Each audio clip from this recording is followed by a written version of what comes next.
En los convulsos años 30, que fueron, bueno, una auténtica locura, mientras España entera parecía que se venía abajo, hubo una institución que se encontró, de repente, en el ojo del huracán: la Guardia Civil. Vamos a analizar cómo, precisamente, el cuerpo encargado de mantener el orden acabó siendo un reflejo perfecto de la fractura de toda una nación. Fijaos en esta línea de tiempo, porque la velocidad de los acontecimientos es que es de vértigo. En menos de 10 años, España pasa de ser una monarquía a una república. Sufre una revolución en toda regla y acaba, hundiéndose en una guerra civil devastadora. Un colapso rapidísimo que, claro, iba a poner a prueba los cimientos del país entero.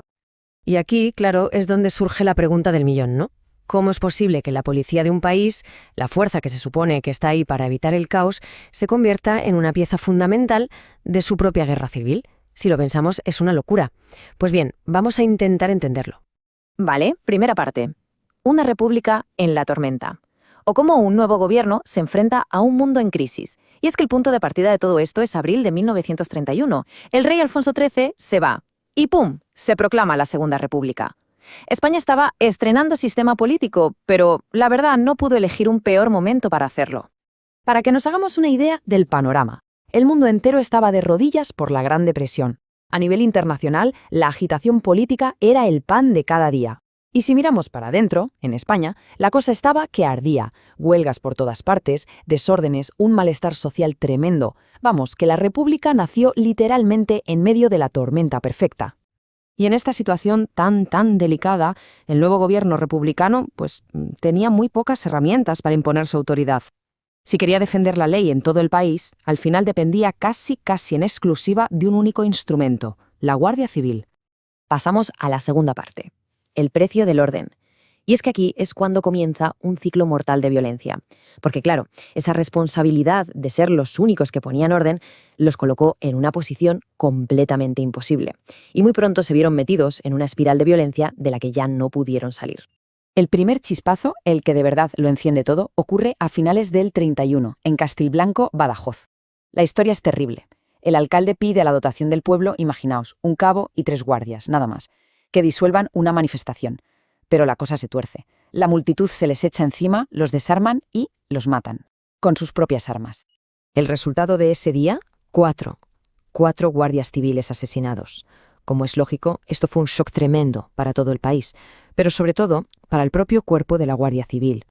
Y la violencia es que escaló a una velocidad de miedo. Atentos, porque solo una semana después, en Arnedo, en La Rioja, hay otra manifestación. La Guardia Civil tiene que intervenir otra vez, pero claro, esta vez la situación es diferente. El recuerdo de lo que les pasó a sus compañeros en Castilblanco estaba ahí, muy presente. Así que la reacción, como se puede imaginar, fue radicalmente distinta. Esta vez, la Guardia Civil abrió fuego. El resultado: 11 manifestantes muertos. La espiral de violencia ya no había quien la parara.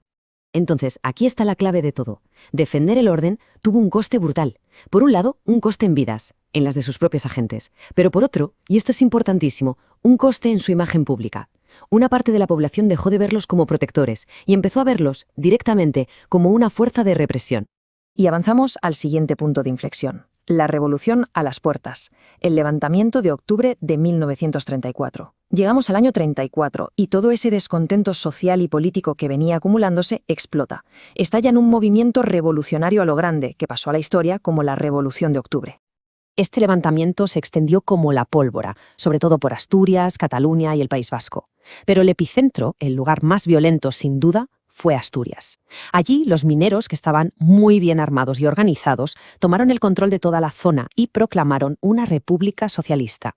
¿Y su primer objetivo? Pues estaba clarísimo: la Guardia Civil, que para ellos era el símbolo de la autoridad del Estado. Y la escala del ataque fue tremenda. La cifra es increíble: 98 cuarteles de la Guardia Civil destruidos. Esto ya no era una protesta, era una declaración de guerra en toda regla contra la institución. Y de entre todos esos ataques, la defensa del cuartel de Sama de Langreo se convirtió en algo épico, casi una leyenda. Mirad la secuencia. Apenas 60 guardias, al mando del capitán Nart, se ven asediados. Aguantan más de 30 horas de ataques sin parar. Al final, se quedan sin agua, sin comida, casi sin munición, y en un último intento desesperado intentan romper el cerco y salir. Pero no lo consiguen, fracasan, y son abatidos uno por uno. Y aquí viene la paradoja. A pesar de esta tragedia, o quizás precisamente por ella, a ojos del gobierno, el prestigio del cuerpo salió por las nubes. Como reconocimiento a su sacrificio, les dieron una condecoración colectiva a todos, la corbata de la Orden de la República. Fijaos qué situación. La institución era, al mismo tiempo, atacada a muerte por una parte de la sociedad y condecorada por el Estado. Bueno, y con este panorama llegamos al acto final, una fuerza dividida. Comienza la Guerra Civil en 1936.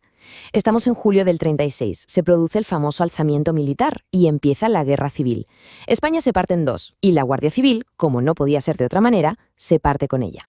Y para entender por qué fueron tan decisivos, solo hay que mirar los números. Hablamos de más de 33.000 profesionales desplegados por todo el país, en cada pueblo. Conocían el terreno, conocían a la gente.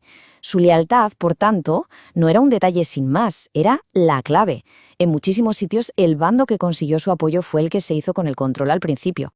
Y la fractura fue total, llegó hasta lo más alto. Por un lado tenías al inspector general, Pozas, que se mantuvo leal a la República, o a oficiales como Escobar y Aranguren, que fueron fundamentales para parar el golpe en Barcelona. Pero al mismo tiempo, otros compañeros suyos se unían a los sublevados y protagonizaban para su bando defensas heroicas, como la famosísima del Alcázar de Toledo. Es que era la Guardia Civil luchando contra la Guardia Civil, una auténtica sangría. El coste humano de esta fractura interna fue, es escalofriante. Al acabar la guerra, la cifra de muertos dentro del propio cuerpo era de 2.714. Pero la tragedia no acaba ahí, ni mucho menos. A esos casi 3.000 muertos hay que sumarles los heridos, 4.117. Una barbaridad. Una institución desangrándose, literalmente, luchando contra sí misma. Para poner esto en perspectiva, que es cuando de verdad impacta, si sumamos muertos y heridos, estamos hablando del 20% de todos sus efectivos. 1 de cada 5. 1 de cada 5 guardias civiles fue baja en la guerra. Fue una herida tremenda de la que el cuerpo tardaría décadas en recuperarse. Y todo esto nos deja con una reflexión final, una pregunta que va más allá de la propia Guardia Civil. Su historia en los años 30 es, en el fondo, un espejo de lo que le pasó a España. Y nos obliga a plantearnos algo muy serio. Cuando la institución, que está diseñada precisamente para mantener un país unido, se rompe en pedazos, ¿qué es lo que queda para evitar que todo se desmorone?